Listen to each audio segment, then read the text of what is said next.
I was shaking in the office bathroom, tears running down my face, my heart racing like I'd done something awful. All I did was open the door to our shared office to grab my bag. My wallet, my water, my lunch. After my new coworker, who's also my boss, yelled at me like I'd broken a major rule. I said no, he shouted, his voice so harsh it hit me like a slap. And when I had to share that I'm on the autism spectrum just to get a bit of kindness, his whole attitude changed. Am I wrong for stepping inside after he told me not to? Stick around because this is about more than a bag. It's about feeling invisible in a place I thought was safe. I need your thoughts. Before we start, please hit the like button, subscribe, and comment with where you're watching from. It helps a ton and shares this story with others who felt ignored. My name's Alex, I'm 26, and I've been at this small marketing company in Chicago for 3 months. It's a cozy office, but space is tight, so I share a room with Jake, a guy who started last week. Here's the catch. Even though he's new, he's my boss. That's the setup I'm dealing with. This job was my safe place, my dream find. I'm on the autism spectrum, and if you're neurodivergent, you know how hard it is to feel included at work. In past jobs, I was the odd one out. Too quiet, too direct, too different.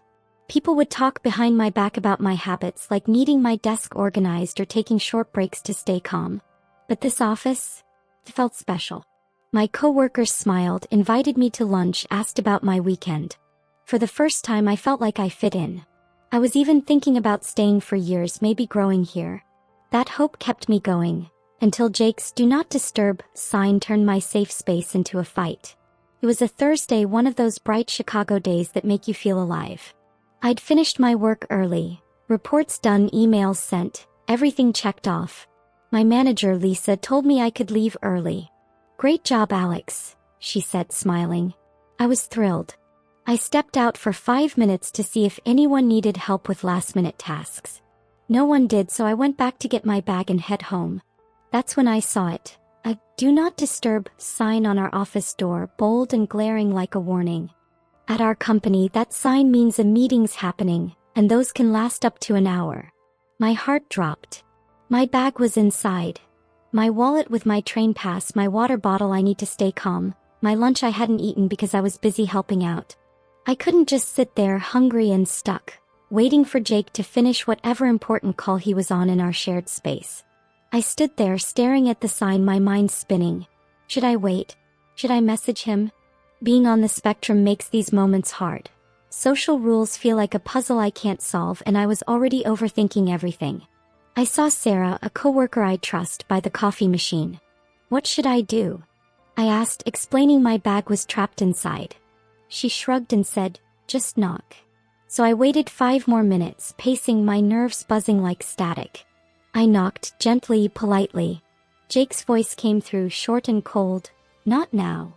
My heart raced, but I thought he didn't get it. I knocked again, a bit stronger, trying to show this wasn't just chit-chat. I needed something important. Same answer, harsher. "Not now." I felt a knot in my chest, frustration mixing with embarrassment, like I was being shut out for no reason. I couldn't wait any longer. My stomach was rumbling, my train pass was in that bag, and my anxiety was climbing from the noisy hallway. So I made a choice. I opened the door just a crack, enough to say, "Hey Jake, I just need my bag, it's by my desk." One step inside, that's all it would take. But Jake? He lost it. His chair screeched and he yelled. I said no. His voice was so loud it rang in my ears. Before I could move, he was up, towering over me, practically pushing me out. The door slammed and I stumbled back, hands shaking, breath catching. I don't remember walking to the bathroom. I just ended up in a stall, the lights humming above me, tears burning my eyes. I felt so small, like I'd broken some huge office rule just for wanting my own things. My mind kept replaying his shout, that sharp no, and the way he looked at me, like I was a stranger in my own space. I've spent my life trying to understand social rules that don't come naturally, and this moment made me question everything. Was I wrong? Did I miss something? I felt like I was drowning in shame. I waited until I heard voices in the hall, a sign his meeting was over. I took a deep breath, wiped my eyes, and went back to get my bag. Jake was there, leaning back in his chair like nothing happened. I was still rattled, my eyes probably red, and he had the nerve to say, You don't get to be upset about this. That sparked something in me. I kept my voice calm even though my hands were shaking. I just needed my bag, Jake. I have a right to my own stuff. Maybe next time, let me know if you're locking me out of our office. I thought I was being fair, reasonable even. But Jake wasn't listening. He leaned forward, his tone cold. I don't see it that way. I don't have to tell you anything.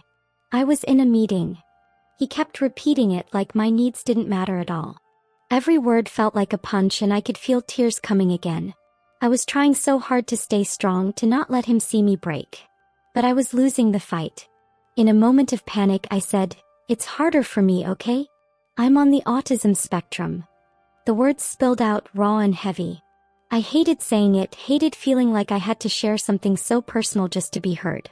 And just like that, Jake's whole vibe changed. His face softened, his voice dropped. "I didn't know," he said. "It's okay now." But it wasn't okay. It felt like I'd had to trade a piece of myself for a scrap of kindness. Why did it take that for him to treat me like a person? I grabbed my bag and left, my head spinning. On the train home, I kept replaying it all. His shout, my tears, that moment of spilling my truth. Did I overreact? Was I too sensitive? Growing up on the spectrum, I've heard it all. You're too much. You're overthinking. But this wasn't just about a bag. It was about being dismissed, about my space being taken over without a word, about feeling like I had to justify my place in a job I'd worked so hard to belong in. I thought this office was my fresh start, but now I wasn't sure. The next day, I noticed whispers in the break room. Jake's popular, the guy who wins everyone over with his charm and easy laugh. I'm not like that. I'm quiet, I keep to myself unless someone pulls me in. I started worrying. What if he tells everyone I caused a scene? What if this gets twisted into me being the problem? I've been through this before. Left out because people misread my autism as rudeness or drama. In my last job, I was never invited to team dinners because I didn't vibe right. This office was supposed to be different, but now I'm scared it's slipping away. I talked to Sarah later, hoping for clarity.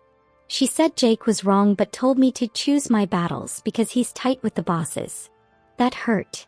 It felt like I was being asked to stay quiet, to swallow my feelings to keep things smooth. I've spent my life masking my autism, trying to fit into a world that doesn't always get me, and I'm exhausted. I thought about going to HR, but the idea of being seen as the troublemaker makes my stomach churn. I just want to do my work and feel safe. This whole thing has me questioning everything. Should I have waited longer? Was I wrong to open the door after he said no? Or was Jake the one who overstepped by acting like our shared office was his alone? I keep thinking about how he didn't even consider letting me grab my bag before his meeting. A quick heads up, "Hey Alex, I've got a call, grab your stuff," would have fixed it all. Instead, I was shut out, humiliated, and forced to share something personal just to be heard. There's a bigger issue here and it's weighing on me. Companies love to talk about inclusion, but when it comes down to it, people like me, neurodivergent, quiet, different, often get pushed aside. I've spent years learning to read social cues that feel like a foreign language, decoding tones and looks to avoid moments like this. Yet one wrong step, one missed signal, and I'm back to feeling like I don't belong. It's not just about Jake. It's about a system that lets people like him take over spaces without thinking about who they're pushing out. I'm still figuring out what's next. Part of me wants to talk to Jake, to explain how his actions made me feel, to ask for basic respect in our shared space. But another part is terrified. What if he brushes it off? What if this blows up and I'm the one left out?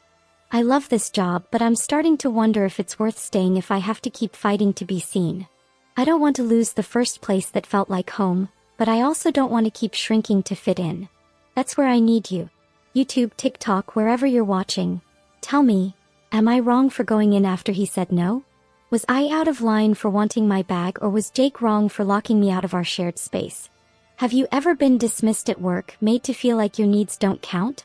Share your story in the comments because I'm struggling and I could use your perspective. If you've ever felt like you had to hide who you are to fit in, this is for you. I'm trying to find my voice, but it's tough when you're used to staying quiet.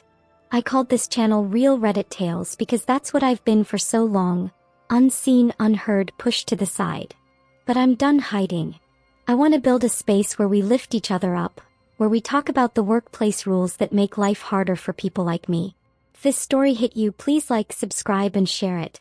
Let's start a real conversation about what inclusion means. Not just words on a poster, but actions that make everyone feel safe. Your voice matters, and right now I need to hear it. Let's make sure no one else has to cry alone in a bathroom stall.